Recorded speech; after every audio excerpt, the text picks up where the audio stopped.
Hi everyone, I'm Stephanie Sai in the Toyota Solutions studio, and I'm so pleased to have with me Laxmi Narayan Tripathi, who is a transgender rights activist and the founder of Asia's first transgender organization. Laxmi, it is so nice to meet you. Thanks for stopping by here and telling us for having me. About your experiences. I understand that you were at the UN in 2008, the first transgender person to represent the Asia Pacific there. Talk about what that experience was like and what message did you want to bring to the UN? See, for me, it was like, of course, it was a new thing, and I was coming to US for the first time. I had to travel. Then right from my visa to coming till here was a big drama. And because I still remember that I didn't want it to stand outside my country, US consulate, for hours of queues. So I said, I'm not going. I don't even need to be there. I don't need to go to US, because, and that people didn't treat well, and there was so much of problems.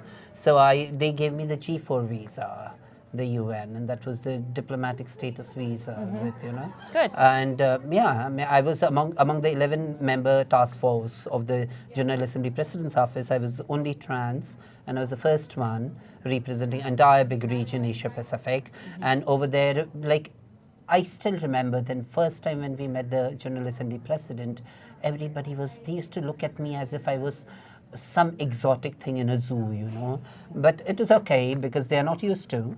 And of course, a transgender like me is not used. Many people, you don't digest it so well. Yeah. Because our own human existence is wiped out. Transgenders are not even, there's no dignity to us. There is no human respect for us. And that time it was really those eras, 2000, now there is a dialogue, and that time people hardly even started talking. And in my country, we had already done it since 1999. So I was there, out there, open there. I was not there to take any rubbish or from anybody. And I didn't want to use the word, but still. Yeah, so I didn't want to take from anybody. And for me, it was that my dignity. I give you love and respect, the same I require. You can't treat me anyways, Was there a time in your life where you were not treated with dignity? See, as a child, of course, when my childhood was there, I was sexually abused at a very young age. And then afterwards, I was mocked at because I was so feminine. I didn't fit in the boxes of male and female. And so there was so much of struggle within me. And the society always made me realize I was different. I was a normal child, I was. I understand that there's another definition that's used in India, the third gender. And there's a word for it. Hijras. Hijras. Yeah. What is a hijra? And how is it different than transgender? Transgender, see, hijras is a culture. Okay. It's in India, Pakistan, Bangladesh, and the Tarai region of Nepal. So it's a culture, and it's the oldest ethnic transgender community. And the best thing about it is deep-rooted, thousands and thousands of years old. Okay. So we religiously, if you see the Hindu religion, now I'm the high priestess. So we have our own congregation. I believe it is only one of them, only our congregation full of transgenders, religious. And I'm I'm the high priestess of that congregation. So, so it's different. We are culturally rooted. Does that mean you're revered?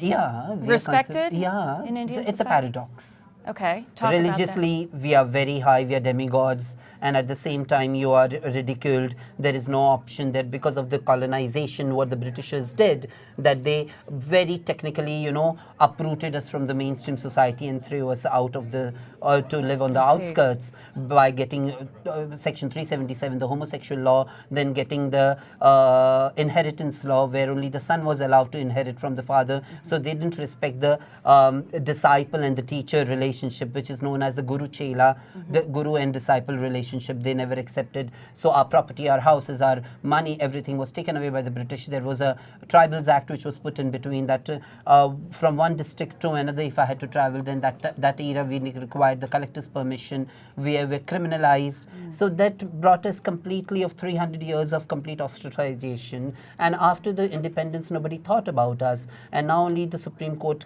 we went to the Supreme Court. I was the intervener in the case, and from that case, it is now I have the right to choose my gender. Whether if I feel I'm a woman, I'm a woman. It need not be that I should go under the knife of the doctor or anything of that sort. It's my gender recognition, what I feel, not what the society wants to tell me what I am. So when was that you went to the Supreme Court? 2014. Okay, we got the verdict. And since then, I mean, congratulations, first of all, on winning those rights back. Thank you. Is life normal for you? No, Are you see, accepted? Rome was not built in one day. Come on, where now in the political scenario where even biological women are striving for their rights and walking True. and marching. True. Can you imagine trans women and transgenders, their rights? Yeah. It's much more bleak, but still we are fighting. I don't give, in India we are, I believe over here there is, in US, there is this big debate about bathrooms, and our ministry just now, a day I landed in New York, that day itself I read it on the Facebook where the ministry has issued a circular, Water and Sanitization Ministry, saying that the transgender person have the right to choose their bathroom, what they want. That's great. Yeah, that's great. And I believe you shouldn't divide the society in the name of gender. If you should respect, rather you should make the society aware that they are as human as anybody and they are as equal as anybody. Right. So that is the responsibility of the state. And where the state themselves are failing in recognizing gender issues or respecting reproductive health or respecting, sexual educations, to getting the right information to their own people, there what you will say. But then still, we are fighting, and my sister across the world are fighting for this rights. Yeah. What other solutions do you see to making people understand that you're just a person?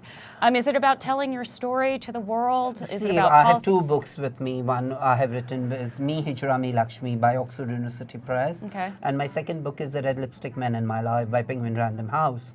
But it's about telling stories. Telling stories is important, but educating the bureaucrats is the most important thing because they are the people who will create difference. It's because we as voters, you see, one thing is common between US and India. We both are democracy. And in our democracies, it's sad that these leaders who lead us are I don't know from which planet they do come. And do they come from our countries, though? That is a big question, I believe, because at times, and I believe the youth has to come into politics. I believe women have to come into politics. Sure. And I believe, though we have a president, we had a women president, we had a women leading, prime minister we have, but the problem over there still, it's the patriarchy has so much of power to crush femininity under its rule that it's saddening. And the bureaucracy, we target the politicians, but behind those politicians are the bureaucrats who are the most wicked